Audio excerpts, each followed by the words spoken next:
Good morning everyone and welcome back to my channel. I am super excited about today's video because it is going to be a mom tag.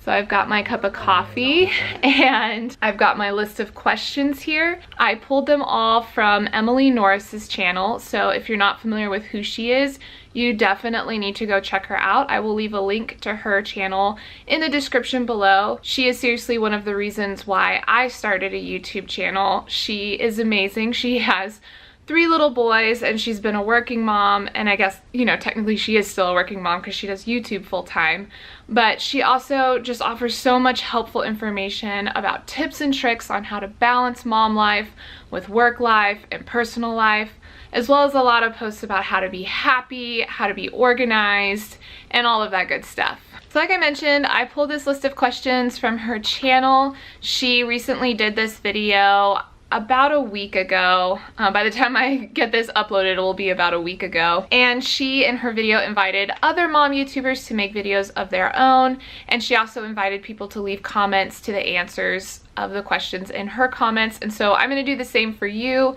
If you are not a YouTuber, I'd love to know answers to some of the questions down below. Or if you are a mom YouTuber, please make a video because I love watching these, and just leave a link down below to your video once it's live. So let's get into it. The first question, and if you see me looking down, it's because I've got them all written here in my planner. So the first question is, what is your favorite mom hack? And so for me, something that I found helpful very early on after the birth of my first son was to wake up early. And by early, I don't mean a specific time like 4 a.m., 5 a.m., 6 a.m. That can look different for a lot of different people, but for me, waking up early is 30 minutes before my kids wake up. So right now, I wake up at 6 a.m. because my son Ethan will usually wake up between 6:30 and 7. I find that my day is so much more balanced, so much more focused, because I'm given that time to myself. You've heard the expression, pay yourself first, when it comes to finances. Well, the same thing applies here. Give yourself time first, before everybody else is needing your time, before your children, your husband, your job, friends, other family members, obligations, etc. Like, give yourself time first. So the second question is, what is your #1 embarrassing mom moment? So this one, I'm gonna warn you, is a bit of a TMI. This was after Ethan was born, and I went to a Target and I had Ezra in the shopping cart and I had Ethan in the baby carrier, and Ethan pooped. And it wasn't just a poop, it was a blowout. So I had to go into the Target bathroom and get him cleaned up, get myself cleaned up, and kind of somehow pull it together. And then after the fact, I left the restroom, and people were in there, mind you, seeing me go through all of this chaos. And one mom even walked up to me and said, "That was really impressive. I don't know how you did that." But it was super embarrassing. I mean, probably not many people noticed, but it was embarrassing for me because I was just like, did this really happen? Did this really just happen? It happened. Okay, question number 3. What part of the day do you love the most? So right now, my absolute favorite part of the day is when I come home from work. As cheesy as that sounds, it really is. I love my kids so much, and I get a lot of anxiety being away from them. It helps that my son, my older son, my 3-year-old, goes to preschool where I work. So I do get to see him during the day, but I don't get to spend time with him. So when I get off of work and I pick him up, I just love getting the opportunity to chat with him one-on-one. When we get home, my husband will kind of take over and spend some time with Ezra while I spend one-on-one time with Ethan. And then the rest of the evening is just me catching up with both boys. So question number 4, what part of the day do you like least? Probably bedtime. I least like bedtime because it feels so chaotic. We've gotten into a really good routine lately, and I will leave a link either here or here, definitely in the description below, of my last update on our afternoon bedtime routine. We've gotten into a good system where we can kind of get the kids together, like we get them bathed, we get them in bed at certain times. Like Ethan will go down at 7, Ezra will be down by 7:30, and like it's just kind of like a well-oiled machine at this point, but it still can feel really chaotic, especially when we're sitting down to dinner and Ezra wants something separate from what David and I are having, and then Ethan's throwing a fit because he already finished eating and he doesn't want to be in his high chair anymore, and just on and on and on. And so if you're a mom, you know what I'm talking about. Well, I really do enjoy most parts of motherhood, but that would probably be my least enjoyed. Question 5, what's the worst thing someone said to me when pregnant? I don't know that anybody's said anything to me while I was pregnant, not that I can remember. I remember being in a movie theater when I was pregnant with my first son, and I was 5 months pregnant. I was in a public restroom waiting in line for the bathroom. A woman comes out of the stall, and thank goodness she washed her hands, but immediately after washing her hands, she just walks right up and puts her hands onto my stomach and is just like, oh, I sense a boy in here. Oh, you must be about 6 months along. Just completely invading my personal space. Yeah. It wasn't something anyone really said. It's not what she said. It was the fact that she was touching me, and that was my, that was the worst thing when I was pregnant. Question 6, what is a baby name you disagreed on? We pretty much agreed on girl names. For boy names, there was a lot of disagreement. Boy names are just so hard to come up with in general, at least for us they were. I had a couple of names that I really loved since I was younger. The first one was Finley, and we could call him Finn for short, but David didn't like it. And then the next name I really loved was Vincent.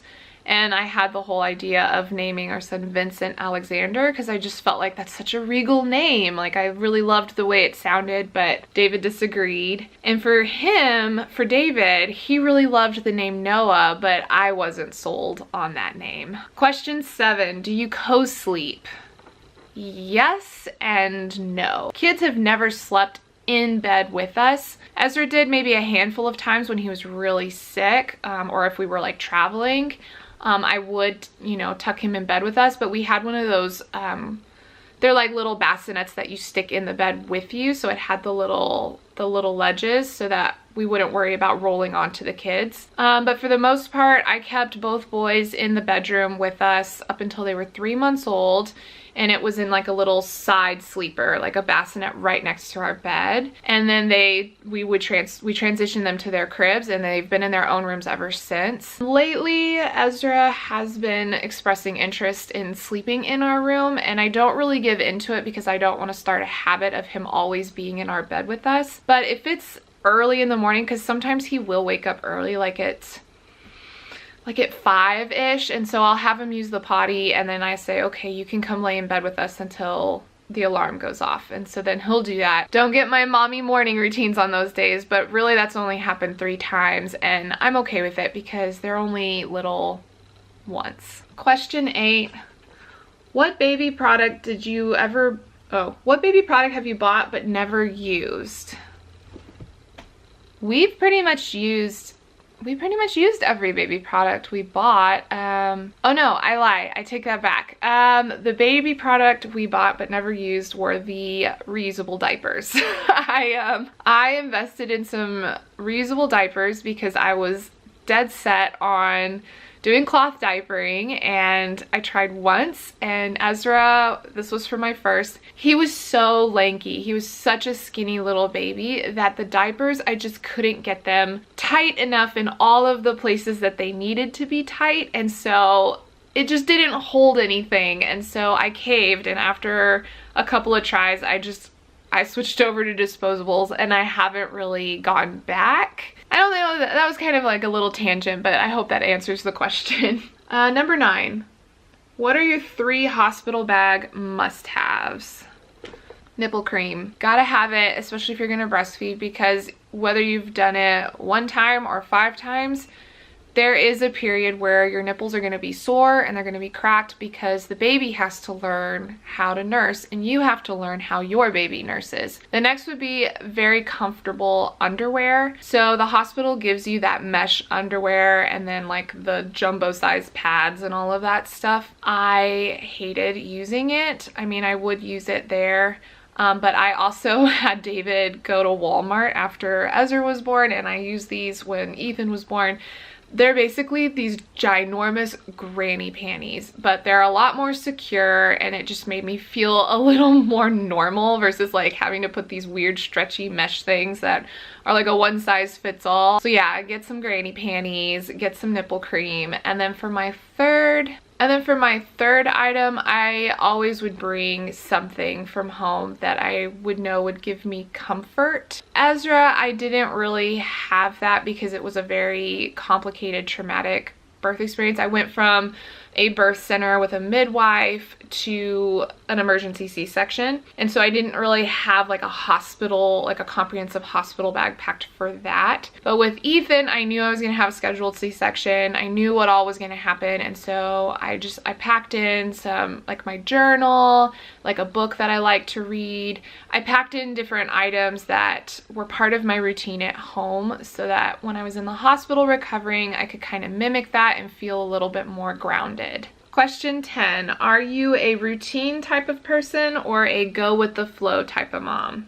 I'm a mixture of both. In general, outside of motherhood, I am very much a routine oriented person. I love having a routine. I like knowing what's coming next. I implement routines with my boys. That's how I got them to sleep through the night. That's how I keep them relatively well behaved. I think it's just nice for everyone to know what's coming next, what's expected of everyone.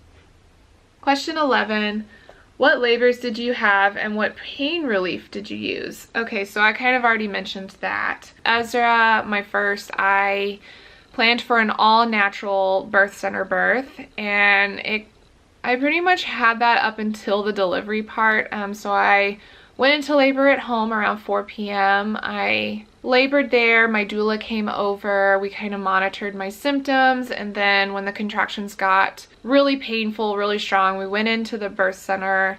I didn't use any medication because here in the US, if you're doing a birth center birth, you don't do epidurals or anything like that. You have to be in a hospital to receive that. So for pain management, I didn't take anything. I had some peppermint oil to help with nausea because I was very nauseated, and I drank Gatorade, and that was about it. And honestly, like, the first part of labor is the most intense, like the first few hours there, because you're going from a certain way of just existing to all of a sudden these intense cramps and pains that you've never felt before, and it's a complete shock to your system. But after a while, you mentally just kind of catch up, and it becomes like a new norm, I guess you could say, and you really do just kind of like focus in. And it's not to say that it stops hurting. No, it definitely still hurts a lot, but it's like it's easier to just kind of like get through the contractions at that point. But then I ended up I was pushing for 4 hours, and I got really dehydrated and my blood pressure started spiking. So we ended up going to the hospital, and I had a spinal tap and then an emergency C-section for him. With Ethan, it was scheduled, so everything about it was medicated, and I didn't go into labor. I had the Braxton Hicks, and a couple days before they were getting normal, so I think I would have gone into labor in the next few days anyways. I had my scheduled time. I went into the hospital. They gave me a spinal tap, and she gave me a few other like pain meds to help with the healing process after the surgery was over, and that was it. Question 12, have you ever been mom shamed? Not really, actually. 13, what are the biggest challenges after becoming a mom? So there's this like weird period when you have a newborn and your schedule does kind of stay the same. But then once they get out of that newborn phase and they're not sleeping all day long and they're starting to become little people with their own schedule, that's when it gets really hard, because suddenly you're not able to go out or have friends come over late because you've got to get the baby down, and if it's too loud or if there's too much stimulating things going on. The baby doesn't relax and go to sleep. And then you start planning your day around nap schedules, and you can never just leave the house. Like, you have to have like a full diaper bag of all like changes of clothes for blowouts and bottles and snacks and things like that. When I became a second time mom, that was actually the hardest transition though, because then like I kind of got used to just like, okay, well, we can still do our own thing. We just got to plan it around this nap schedule. But then when you have two, you're having to plan everything around two separate schedules plus your own. So it's like the baby goes down at 9, but then when he wakes up, the 2-year-old needs to go down. And then when the 2-year-old wakes up, the baby needs to go back to sleep. And then it's bedtimes, and you're just like, my whole day was just sitting in a house with kids sleeping. Question 14, what is the best advice you've had and would give? The best advice I've ever been given, and that I would also give to everyone else, is to just give yourself grace. Don't be a perfectionist. You're not going to get everything 100% right, and you just have to let it go. Like, you just have to let things go sometimes. Was told once, you know, if you're uptight and you're stressed all the time, your kids are going to learn to be uptight and stressed all the time and not be able to let certain things go.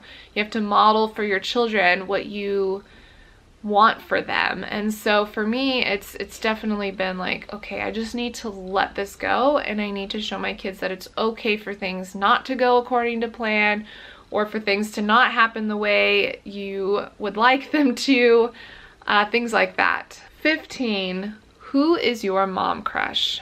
Oh my gosh, I have so many mom crushes. Emily Norris, of course.